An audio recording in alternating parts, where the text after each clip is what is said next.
Ao longo deste livro, você explorou comigo o impacto das convicções, um dos elementos fundamentais do sistema central que dirige todas as nossas avaliações. As convicções nos guiam a conclusões e, assim, nos ensinam como sentir e o que fazer. Contudo, há níveis diferentes de convicções que causam níveis diferentes de impacto na qualidade de nossa vida. Algumas são bastante específicas. Por exemplo, as convicções que você tem sobre um amigo em particular determinarão como pensa e sente em relação ao comportamento dele e o significado que vinculará a qualquer coisa que ele fizer. Se você sabe que ele é afetuoso, não vai questionar sua intenção final, mesmo que ele pareça furioso no determinado momento. Essa convicção o guiará em todas as suas interações com tal pessoa. Mas isso não afetará necessariamente a maneira como você lida com um estranho. Essas convicções só lhe causam impacto numa área específica de sua vida, as interações com esse amigo. Algumas convicções, no entanto, exercem uma influência ampliada sobre sua vida. É o que chamo de convicções globais. São as convicções que produzem consequências mais amplas.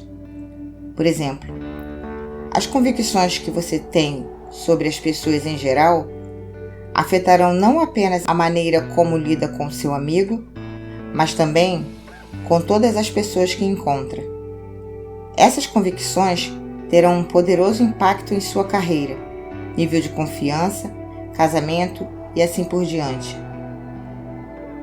As convicções globais que você tem sobre os conceitos de escassez e abundância, por exemplo, determinarão seu nível de estresse e sua generosidade com o tempo, dinheiro, energia e espírito.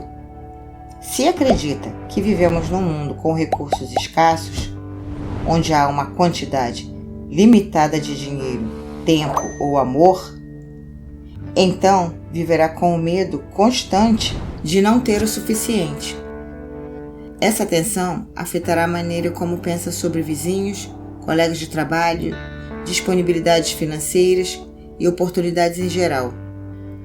Mais poderosa do que qualquer dessas, porém, é a convicção básica que é o supremo filtro de todas as nossas identidades. Essa convicção controla diretamente a coerência das decisões de sua vida. É formada pelas coisas que você acredita a respeito de sua identidade. O que podemos ou não podemos fazer, o que consideramos possível ou impossível, raramente é uma função de nossa verdadeira capacidade. O mais provável que seja uma função de nossas convicções a respeito de quem somos. Se você já se descobriu alguma vez incapaz de sequer considerar a possibilidade de fazer alguma coisa em que sua reação eu nunca poderia fazer isso, ou não sou esse tipo de pessoa, então esbarrou nas barreiras de uma identidade limitada. Claro que nem sempre é tão ruim assim. Não se perceber como um assassino é uma distinção da maior importância. Não se perceber como alguém que se aproveitaria dos outros é provavelmente muito útil. É importante compreender que nos definimos não apenas por quem somos, mas também por quem não somos. O que é exatamente identidade? É simplesmente as convicções que usamos para definir nossa individualidade, o que nos torna únicos, bom, mal ou indiferente, em comparação com os outros indivíduos. E nosso senso de certeza sobre quem somos cria as fronteiras e os limites dentro dos quais vivemos. Sua capacidade é constante, mas o quanto você usa depende da identidade que projetou para si mesmo. Por exemplo, se você tem certeza de que é uma pessoa expansiva, vai explorar os recursos de comportamento que combinam com sua identidade.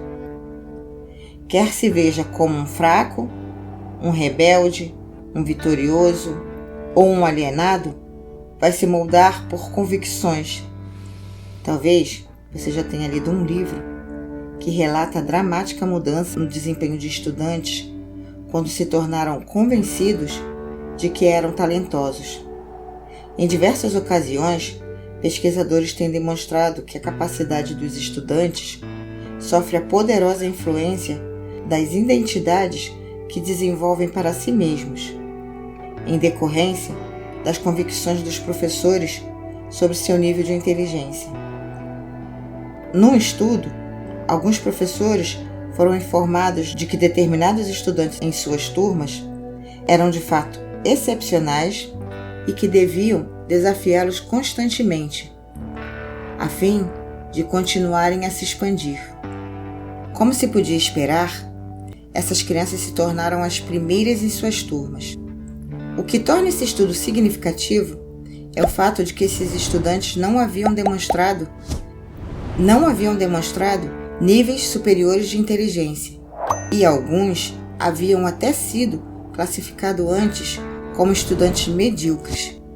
Mas o senso de certeza de que eram superiores, incutido por falsas convicções dos professores, desencadeou o sucesso. O impacto desse princípio não se limita aos estudantes. O tipo de pessoa, como os outros o percebem, controla a reação deles a você. Muitas vezes, isso nada tem a ver com o seu verdadeiro caráter. Por exemplo, se uma pessoa o vê como um patife, mesmo que você seja honesto e faça coisas boas, a outra sempre vai procurar por motivos escusos por trás de seus atos. E o que é pior, nós mesmos, depois de efetuarmos uma mudança positiva, muitas vezes permitimos que os outros em nosso ambiente, que nunca mudaram a imagem que tinham de nós, projetem suas emoções e convicções para nos levar de volta aos antigos comportamentos e identidades. Todos precisamos lembrar que possuímos um tremendo poder de influenciar as identidades daqueles que mais gostamos. Esse é o poder que Marva Collins exerce quando influencia seus alunos a acreditarem que são donos de seu destino, que são tão talentosos quanto qualquer outro ser humano que já passou por este mundo. O melhor efeito das pessoas de bem é sentido depois que saímos de sua presença. Ralph Waldo Emerson. Todos agimos em coerência com nossas opiniões de quem realmente somos, quer essa visão seja acurada ou não. O motivo é que uma das maiores forças no organismo humano é a necessidade de coerência. Ao longo de nossas vidas, fomos condicionados a vincular uma dor intensa à incoerência e prazer a ser coerente. Pense a respeito.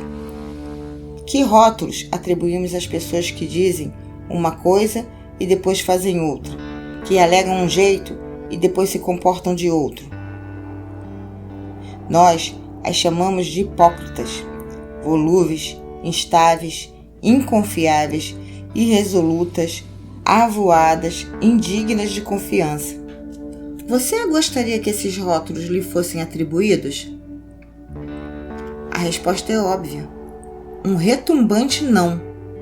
Por isso, sempre que assumimos uma posição, ainda mais uma posição pública, e declaramos em que acreditamos, quem somos ou o que tensionamos, experimentamos uma intensa pressão para permanecermos coerentes com essa posição, independentemente do que essa inflexibilidade pode nos custar no futuro. Por outro lado, há tremendas recompensas por permanecer coerente com nossas identidades enunciadas. Como chamamos as pessoas que são coerentes? Usamos palavras como digna de confiança, leal, firme, sólida, inteligente, estável, racional, autêntica. Você não gostaria que as pessoas usassem sistematicamente esses rótulos para descrevê-lo? Outra vez, a resposta é óbvia. A maioria das pessoas adoraria.